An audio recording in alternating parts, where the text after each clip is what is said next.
In my third year of high school, we had to do a project about the neighborhood that we lived in. About 2 years before that, one of my neighbors was murdered by her ex-husband.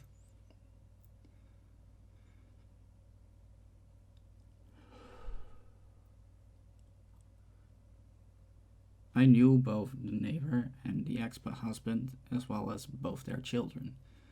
In fact, I was friends with their youngest son, and I know it's cliche to say, but the man never seemed unkind or anything. In fact, the whole neighborhood seemed to respect him as this very kind man. And one morning, I went to school as I usually did. I cycled past their house, and I had to go back to my house an hour later after the first class because I had to go to the hospital for my regular checkup. And to my shock, the whole street was closed off. That was the first time I was ever confronted with murder in any capacity that wasn't fiction. And I got to see how it affected their sons, having both lost their mother and their father in one dark moment.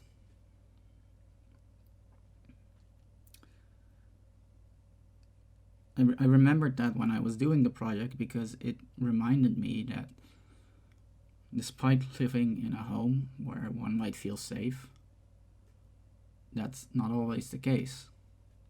And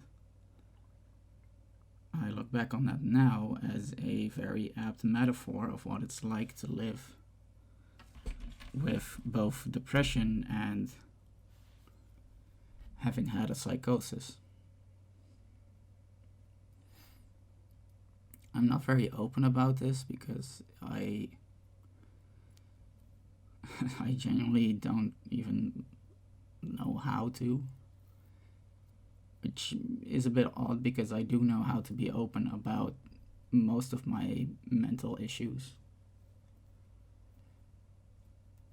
And a lot has happened recently that reminded me of just what it is I'm dealing with here. You know, you hear things about how people live with depression and what it's like, and it always is different for each person.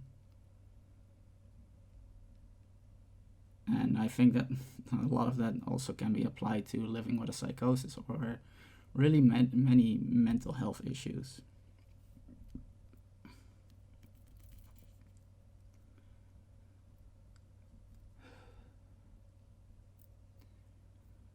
A little over a year and a half ago, I suffered from a psychosis, which was in part brought on by many things that went on in my life at that point.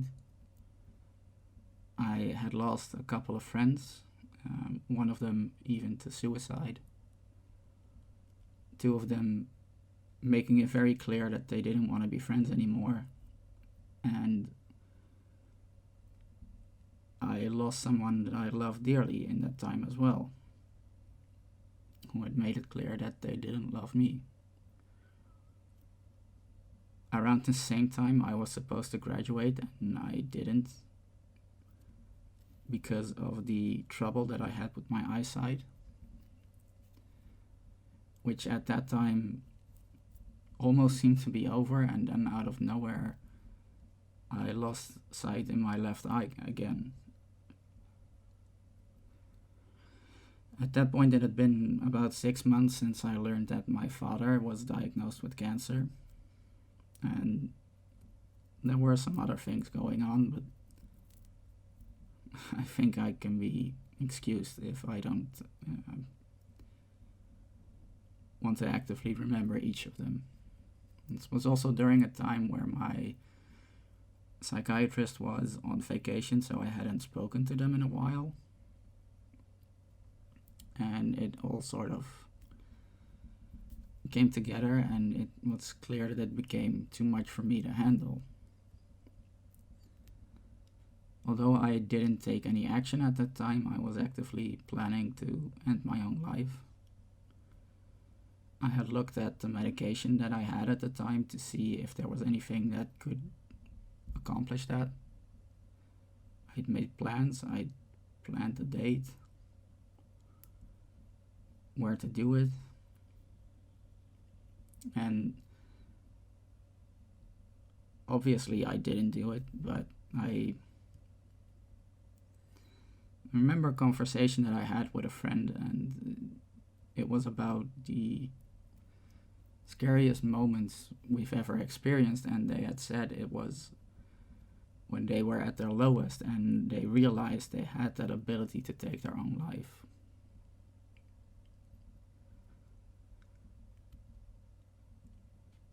Now, obviously, all of that happened during the psychosis, but it's been well over a year since then, so how does life look now?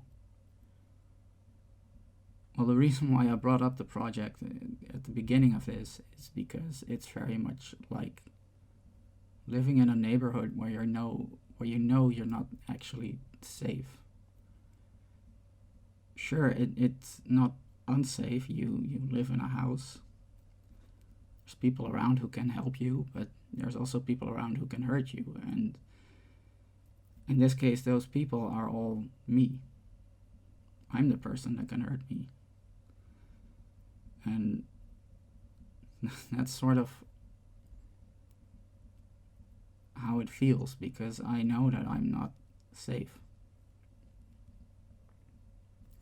There's instances where I can sort of look back on what happened during that moment of psychosis. Text messages, things like that, and even some artworks that I've made, and I look back on that weirdly looking at it without remembering, because I don't remember everything that happened during that time. And the things that I do see and do remember, I know at that time I was able to justify them, but I look back on it now knowing that that justification isn't right in any sort of way. There's an interview with Chester Bennington, who was the lead singer of Linkin Park, where he says it's not a safe place to be in my head, and I think that very aptly describes what it's like, because in spite of the many physical ailments that I've had to endure over the years, my mind was something that I could always rely on. I used to have a really good memory, to the point where it was something that I would rely on. I wouldn't even write down when I had appointments, because I remembered them all. I wouldn't be able to remember small details of things that I saw years ago, and when I talked about those with people who were there those years ago, they didn't remember those things. And I'm not saying this to brag, because I don't have that ability anymore. I can't trust my own memories.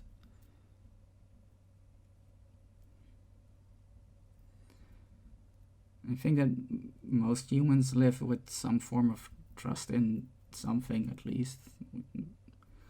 When you're young, you usually trust your parents. You learn to trust other people.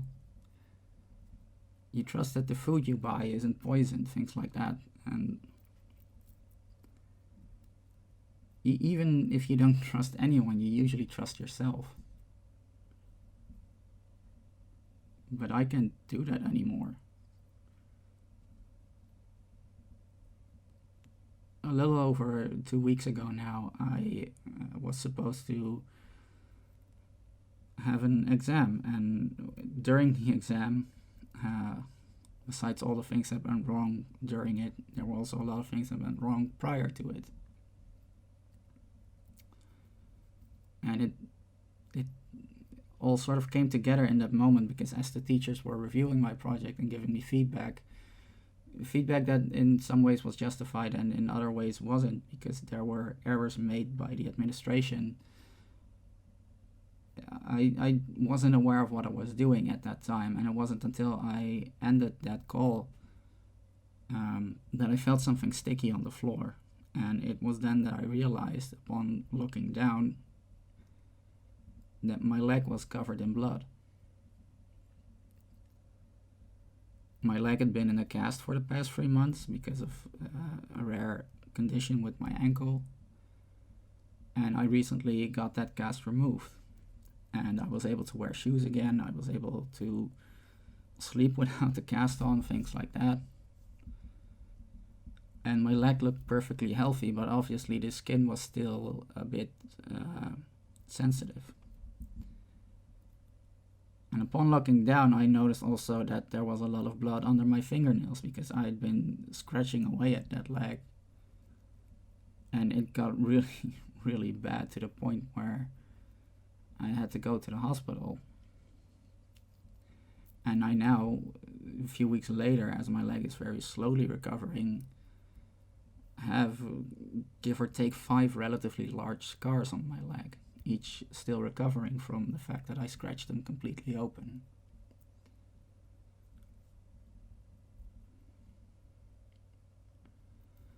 The fact that I was able to do that while not even thinking about it, while subconsciously doing this, in a moment that was rough for whatever reason. And the weird thing is, I remember that moment so well because I had a feeling of just giving up. Not on my life or anything, but as the teachers were giving me feedback, the parts that I felt were deserved, that was fine. I can take the feedback. But one thing that happened was I was given the wrong date of my exam. So when that was thrown in my face, as if to say, it's your fault we sent you the wrong date, despite this being sent to my school email, which they manage, that was a moment where I realized I would just wanted to hang up and not speak to these people. And I think it's that feeling of wanting to give up. Like, I just wanted to hang up the call, and that's something I experienced quite a lot recently. And the same with scratching at my leg, which when you think of self-harm might not be the first image that pops into your head, but I've come to realize that this is my form of self-harm, and it's something that I've been doing far more than I would like to admit. It's something that goes beyond just scratching at wounds, because I'm also a diabetic, and I purposely buy products that have a lot of carbohydrates in them, and then I don't take my insulin.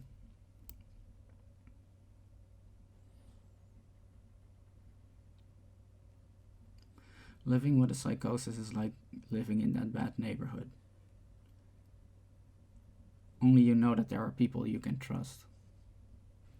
You don't know who you can trust. Worst thing is that neighborhood is entirely my design. I made it. Everyone there is me. And I don't know who to trust.